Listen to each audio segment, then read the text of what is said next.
नमस्कार साथियों। आज जो है हमने फर्स्ट ग्रेड और सेकंड ग्रेड के लिए जो मैथ्स स्टार्ट की थी, उसमें जो वेक्टर बुक पढ़ रहे थे उसका जो है 7वें नंबर की क्लास है, जिसमें हम सर्व समीकरण जो है इम्पोर्टेंट वो करेंगे। और ये सर्व समीकरण जो है एग्जाम में अवश्य जरूर पूछते हैं। उसमें क्या करते हैं, ऑप्शन में कुछ ना कुछ गड़बड़ करके और एक को सही देंगे और तीनों ऑप्शन में कुछ गड़बड़ करके और फिर पूछते हैं। और गड़बड़ कैसे करते हैं उनमें कुछ नहीं करते, ऐसे ही करते हैं। जहाँ यहाँ डॉट लगा क्रॉस लगा देंगे, कहीं पे क्रॉस की जगह डॉट कर देंगे, कहीं पे जो है अदिश राशि है लेकिन उसके साथ क्रॉस प्रोडक्ट लगा रहे हैं, या जैसे कि जो मतलब हो नहीं सकता वो करके ऑप्शन में आपको उसको गलत कराने की कोशिश करेंगे। इसीलिए आपको क्या करना है, कुछ ध्यान से याद करना है। कुछ सर्व समीकरणों को मैं यहीं पे याद करूँगा, आपको कैसे याद करना है। तो याद कराने के लिए सबको ही कैसे याद करना है वो भी बेटर है। आपको परिणाम दोनों तरफ अगर अधिस है तो दोनों तरफ अधिस रखना है, और दोनों तरफ सदिश है तो सदिश रखना है। कैसे पता चलेगा? देखिए पहली जो सर्व समीकरण है इसमें वो है ग्रेडियंट। किसका ग्रेडियंट है? ग्रेडियंट है भाई साहब ए डॉट बी का। ए डॉट बी क्या है?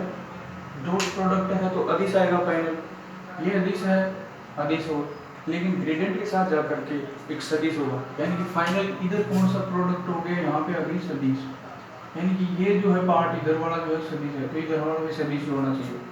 तो इसमें क्या क्या है याद करने के लिए, देखो पहले तो पूरा सदिश है क्योंकि ये दोनों होकर के अदिश, लेकिन गुणा सदिश, अदिश गुणा सदिश, सदिश फिर सदिश, और ये भी सदिश सदिश, यानी कि फाइनली इधर भी सदिश है पूरा पार्ट, यानी कि इधर भी क्या है पूरा पार्ट सदिश ही है। ये तरीका जो है आपको कोई नहीं बताएगा, मैं बता रहा हूँ ना, मैंने ऐसे ही किया याद, बिल्कुल आसान से याद हो जाता है। अब कैसे याद करना है, आपको कुछ नहीं है, ग्रेडियंट ए डॉट बी पूछे तो आपको क्रॉस प्रोडक्ट और डॉट प्रोडक्ट दोनों ही करना है।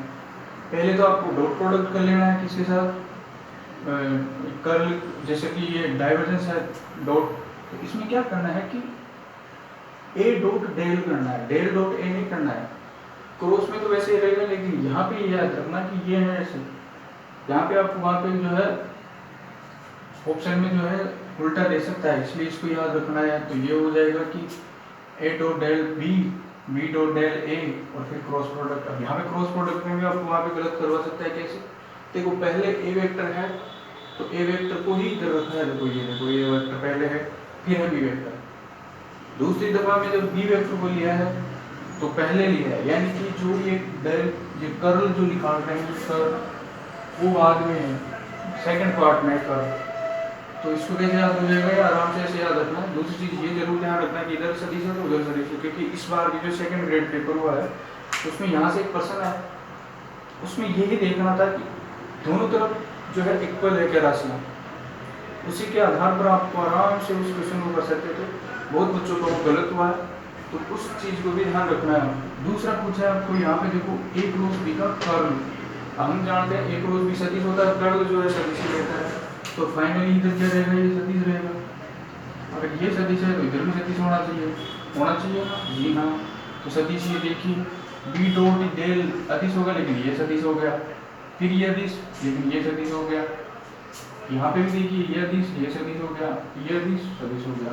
इसको कैसे रद्द करना है, जैसे कि इसमें किया था एक बार तो वैसे करना है, यानी कि पहले ए वेक्टर को पहले लेना है, और ये देखो यहाँ पे ए वेक्टर और बी वेक्टर पहले जो है डेल से पहले है, लेकिन इसमें साथ ही साथ वो भी करना है। कैसे? कि इन डेल के आगे भी लेना है ए और बी को। अब कैसे क्या करना है, यहाँ पे क्या है डेल क्रॉस है, तो याद कैसे रखना है, यहाँ पे क्रॉस प्रोडक्ट होगा ना, तो पहले किसके साथ संक्रिया होगी, क्रॉस प्रोडक्ट है तो इसके साथ बाद वाले के साथ होगी। क्रॉस क्या कहता है कि मैं इसके साथ नहीं रह सकता, मैं तो इसके साथ जाऊंगा पहले, जबकि डॉट वाले में यहाँ देखेंगे ये तो कोई पहले वाले के साथ होता है, इसमें यहाँ पहले वाले के साथ होगा ये कोई, तो दूसरे वाले के साथ करेंगे तो माइनस आएगा। इसी में पहले दूसरे वाले के साथ पहले होगा, देखिए ये रहा बी डॉट डेल ए वेक्टर आ गया, फिर माइनस ले लिया दूसरे के साथ, जब यानी इधर वाले के साथ गया ना तो माइनस आ गया, ये वही फॉर्म है। डेल वेक्टर को जो है बाद में लिया है डेल को, फिर एक बार क्या करेंगे कि डेल आगे आएगा, लेकिन वहाँ पे भी पहले दूसरे के साथ जाएगा, अगर क्रॉस है तो दूसरे के साथ जा रहा है, देखो ये, फिर माइनस के लगाते हुए पहले वाले के साथ आ गया, तो ये याद करने का तरीका है, बिल्कुल इधर भी सदिश है तो इधर भी सदिश है, दोनों तरफ सदिश है, फाइनल आंसर सदिश है। अगर ए वेक्टर कांस्टेंट है यहाँ पे तो क्या होगा कि जो ये जहाँ जहाँ पे जो ए वेक्टर है वाला पार्ट है वो जीरो हो जाएगा, जहाँ पे ये जो है इसके साथ लगा हुआ है। तो जैसे कि यहाँ पे बचेगा क्या, केवल डेल डॉट बी वेक्टर, यानी कि डेल डॉट बी वेक्टर बच रहा है, और माइनस ए डॉट डेट यानी कि ये वाला, ये दो ही पार्ट बच रहे हैं बस, और बाकी के तो जाएंगे क्या हो जाएंगे, जीरो। फिर आते हैं हम इसके बाद में ये देखो, ये जो है इसकी कंडीशन है, ऐसे पूछ सकता है वहाँ पे, ये याद है तो ये आराम से आपको याद हो जाएगी बस। इसको जो है ए वेक्टर कांस्टेंट रखना है। अब यहाँ पे सबसे ज़्यादा इम्पोर्टेंट है ये कि कैसे याद करें कि ग्रेडियंट का कर्ल जो जीरो होता है, कैसे याद होगा, ये देखो बिल्कुल आसान है। यहाँ पे क्या है, सी जी, जिसे हम सी जी नहीं पढ़ेंगे, कैसे पढ़ेंगे, केग, केग और केग यानी एग, केग को कैसे पढ़ेंगे, एग, सी जी केग, और केग कैसा है, एग के जैसा है, यानी कि अंडे जैसा है। तो curl of gradient of curl क्या होगा, जीरो होगा। तो केग को कैसे याद करोगे, एग से याद करेंगे, और एग कैसे होता है, जीरो। तो ग्रेडियंट ऑफ कर्ल शून्य होता है, यानी कि ये ग्रेडियंट ऑफ कर्ल जो है वो शून्य है। याद हो गया, आराम से यहाँ कहीं। फिर ये देखो क्रॉस प्रोडक्ट करना है, u अदिश राशि और a वेक्टर सदिश राशि है। अब यहाँ पे भी जैसे हम अवकलन करते थे वैसे ही कि गुणा वाला जो अवकलन है, पहले एक का फिर दूसरे का फिर पहले का, मतलब एक को कांस्टेंट दूसरे का, दूसरे को कांस्टेंट पहले का। तो दोनों तरफ से कैसे हम करते थे, पहले चाहे पहले वाले को ले लो चाहे दूसरे वाले को ले लो, लेकिन एक बार में एक के साथ दूसरे को कांस्टेंट रखना है। यहाँ पे भी कैसे वैसे ही करना है जैसे क्रॉस प्रोडक्ट है। अब फाइनल इधर वाली जो राशि है वो सदिश आने वाली है, सदिश आएगी तो उधर भी सदिश आनी चाहिए, क्योंकि कर्ल निकाल रहे हैं, इसका क्रॉस प्रोडक्ट हो रहा है। अब पहले क्या कर रहे हैं, ये जैसे कि ए वेक्टर के साथ संक्रिया करवाए हम और यू को ऐसे कैसे रखे, तो ए वेक्टर के साथ कैसे सदिश राशि है तो कर्ल करेगा। कर्ल इसलिए करवा रहे हैं, यहाँ पे डॉट प्रोडक्ट भी करवा सकते थे, लेकिन क्यों नहीं करवाया, क्योंकि यहाँ पे यू जो है वो अदिश राशि, अरे ये भी अदिश है ये भी अदिश है, तो अदिश तो लाना ही नहीं है, सदिश लाना है। तो यहाँ पे u जो है अदिश है, इस वजह से ए वेक्टर के साथ क्या किया है, कर्ल किया है। जब ए वेक्टर को कंप्लीट कर लिया, अब u की बस बारी है, तो ए वेक्टर देखो यहाँ पे दूसरी चीज u पहले है और a बाद में है, तो a को बाद में ही लिया है यहाँ पे। और क्रॉस प्रोडक्ट क्यों किया है, ग्रेडियंट u एक सदिश राशि होगी। अब दूसरी चीज u अदिश है तो इसका केवल ग्रेडियंट निकाल सकते हैं, क्योंकि अदिश में जो है हम ना तो डाइवर्जेंस निकाल सकते हैं और ना ही कर्ल निकाल सकते हैं।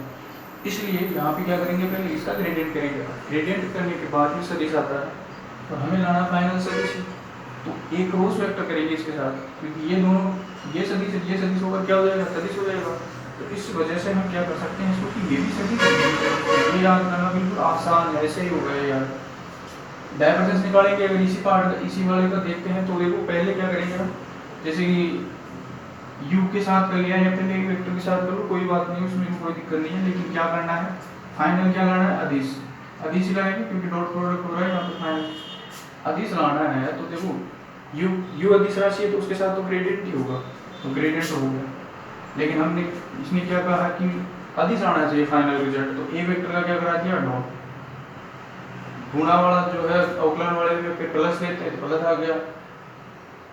अब ए वेक्टर के साथ जाएंगे, ए वेक्टर के साथ जाएंगे क्योंकि अदिश लाना है तो डाइवर्जेंस निकालेंगे, जो कि अदिश राशि है, ये अदिश हो गई और u एक अदिश है। अब आप सोचो कि इसको कर्ल कर देते फिर डॉट प्रोडक्ट लगा देते, डॉट कैसे लग सकता है, जब u अदिश है तो अदिश ही रहेगा, इसलिए इसको डाइवर्जेंस और एक अदिश से अदिश गुणा होगी तो अदिश राशि आएगी, तो फाइनल अदिश आएगी, यहाँ पे क्या आएगी, फाइनल अदिश राशि आएगी। तो ये भी आसानी से याद हो सकता है, यानी कि आपको अवकलन वाला जो गुणा वाला और नियम है वो याद रखना है।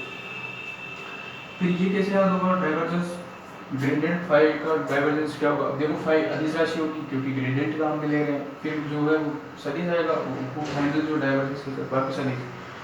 तो डाइवर्जेंस वो ग्रेडियंट का डाइवर्जेंस जो है वो लाप्लासियन ऑपरेटर बनता है, डेल स्क्वायर फाई। कैसे याद होगा, डिग्गी, देखो यहाँ पे क्या है, डी और जी, डिग्गी, डिग्गी से याद रखना है, डिग्गी।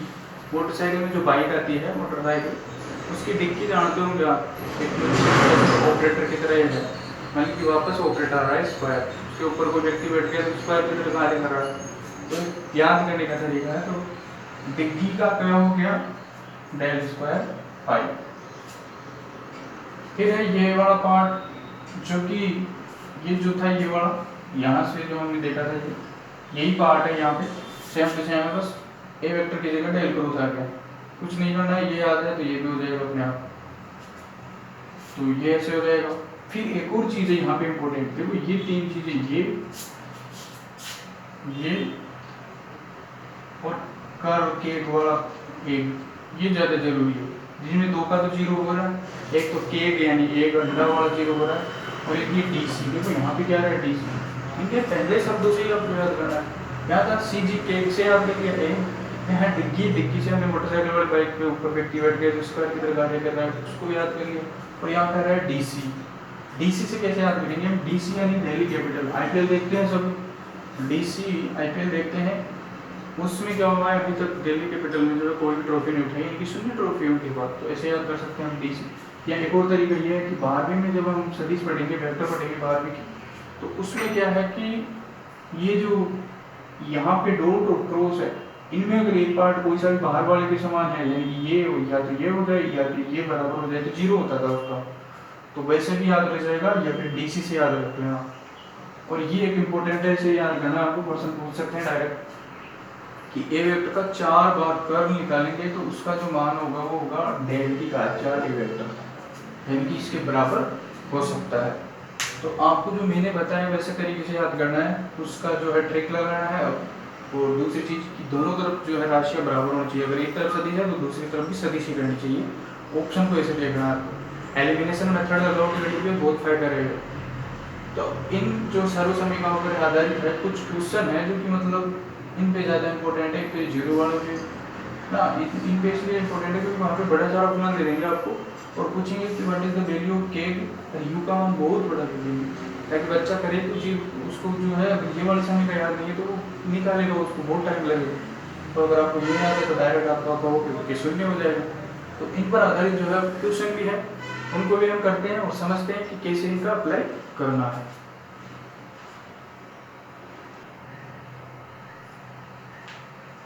तो हमने जो सर्वसमीकरण की उस पर आधारित जो है जो क्वेश्चन है वो करते हैं। सबसे पहले जो हमारे पास क्वेश्चन दे रखा है उसमें दे रखा है, देखो पहला क्वेश्चन ये जहाँ पे f जो है एक राशि है वो दे रखी है हमें x² y + 2xy + z², और पूछा क्या है हमें ग्रेडियंट ऑफ f का कर्ल।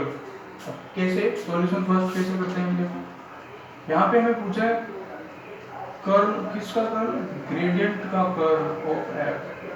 मैंने क्या कहा था इसको कैसे याद रखना, CG से केक से, केक यानी एग और एग यानी क्या था अंडा, और अंडा यानी जीरो, हम जानते हैं ये जीरो होता है।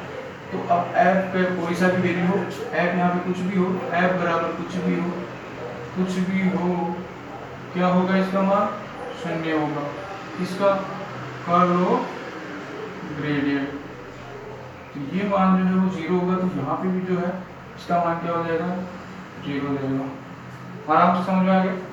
दूसरा क्वेश्चन है हमारे पास, ये देखो यहाँ पे हमें पूछा है डाइवर्जेंस ऑफ ग्रेडियंट फाई दे रखा है x² + y² + 3z², जहाँ डाइवर्जेंस ऑफ ग्रेडियंट जो है, ग्रेडियंट का जो डाइवर्जेंस निकालते हैं हमने, मैंने कैसे याद करवाया था d और g, डिक्की मतलब जो मतलब मोटरसाइकिल के पास मतलब डिक्की लगी होती है उस पर अगर व्यक्ति बढ़ जाए तो स्क्वायर हो जाता है, ऐसे याद करवाया था। स्क्वायर का मतलब क्या होगा, लाप्लासियन ऑपरेटर हम कर लेंगे, यानी कि ये डेल स्क्वायर फाई में जाएगा। अब डेल स्क्वायर फाई डबल अवकलन होता था, यानी कि x के सापेक्ष आंशिक डबल अवकलन, y के सापेक्ष और z के सापेक्ष और उनका सबका योग क्या हुआ था, डेल स्क्वायर का मान क्या था, मैंने लाप्लासियन ऑपरेटर बताया तब भी समझाया था कि क्या होता है, ये होता है, इसका जो मान होता है वो ये होता है। अब जब यहाँ पे जो है f जो फाई है उसका y जो इससे गुणा करवाएंगे तो पूरा फलन फाई जो है x के सापेक्ष आंशिक अवकलन होगा, तो x² का तो क्या हो जाएगा, x² का तो हो गया जो है 2, 2 बार अवकलन, 2 क्या y और z वाला पार्ट 0 हो गया x के सापेक्ष, प्लस फिर y के सापेक्ष करेंगे x² वाला पार्ट 0, y² का 2 और z का 0 प्लस z के सापेक्ष x स्क्वायर और y स्क्वायर का डबल अवकलन हो या एक अवकलन हो, एक बार क्या हो, वो 0 होगा। और बचा 3z स्क्वायर का, तो 3z स्क्वायर का 6z एक बार और दूसरी बार में 6 प्लस 6, तो यानी क्या आ गया 2 2 4 6 10। इसका आंसर क्या गया 10 आ गया। ऐसे बहुत टाइम लगता, आप पहले ग्रेडियंट फाइल निकालते, फिर उसका डाइवर्जेंस निकालते। डायरेक्ट याद है तो आप डाइवर्स लाप्लासियन ऑपरेटर निकालना है। तीसरा क्वेश्चन है हमारे पास कि ए वेक्टर दे देता है और पूछा क्या है इसका, कर्ल का डाइवर्जेंस, यानी कि कर्ल ए वेक्टर का क्या निकालना है, डाइवर्जेंस निकालना है तीसरे में। अब डाइवर्जेंस निकालना है कर्ल ए वेक्टर का। मैं याद करवाया था कि डी और सी डेल कैपिटल, या फिर यहाँ पे डॉट प्रोडक्ट और बाहर क्रॉस प्रोडक्ट हो, बाहर डॉट और अंदर क्रॉस हो, तो अगर दोनों बाहर वाले के जैसे अगर एक और है अंदर तो 0 होता है। और डी से याद करवाया था, 0 बार जो है ट्रॉफी जीती है खेल में, तो इसका मान क्या होता है 0 होगा।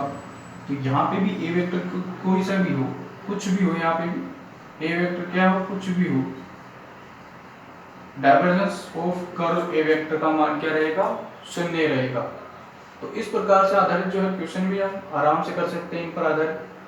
दूसरी सबसे बड़ी चीज इसमें इम्पोर्टेंट है वो है सर्वसमीकाओं को आपको एज इट इज ऐसे याद करना है। बार बार पढ़ोगे, अपने आप लिख लिख के याद करोगे, याद हो जाएगी। दूसरी चीज मैंने जो ट्रिक्स बताई थी, तरीका बताए थे, तरीका कैसे याद रखना है वो करोगे तो ये आराम से याद रहेगी।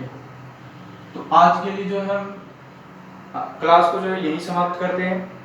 नेक्स्ट क्लास में हम क्या करेंगे कि जो हमने पढ़ा था 3 थ्योरम, गोस, ग्रीन और स्टोक्स थ्योरम, उन पर आधारित कुछ जो है इम्पोर्टेंट ऐसे ही जो है सर्वसमीकाएं है, उन पर ही आधारित है वो, उनको लिखेंगे पहले तो, और फिर जो है कुछ क्वेश्चन की जो है हम प्रैक्टिस करेंगे। 1-2 दिन जो है हम क्वेश्चन की प्रैक्टिस करेंगे, इसमें अच्छे क्वेश्चन जो मैं लाऊंगा आपके सामने, और वेक्टर बुक को जो है हम करेंगे। दूसरी चीज, वेक्टर बुक को जो किताब आती है हमारे पास JPH वाली, उससे जो है इम्पोर्टेंट फैक्ट जो है आपको डायरेक्ट लिख पाऊंगा, जो कि बड़े बड़े हैं लेकिन आपको याद करना है। ऐसे लर्न मतलब उसको जैसे डायरेक्ट याद रखना है कि इसकी मान जो है, इसका वैल्यू ये होता है, क्योंकि वो भी बहुत जरूरी होता है। तो आज के लिए ये क्लास यहीं समाप्त करते हैं। मैं उम्मीद करता हूँ कि आपको ये वीडियो पसंद आ रहा है। अगर आपको ये वीडियो पसंद आ रहा है तो इसको लाइक करना, चैनल को हमारे को सब्सक्राइब जरूर करना, ताकि हम जब भी न्यू क्लास डालें तो आपके पास उसकी सूचना प्राप्त हो जाए। धन्यवाद।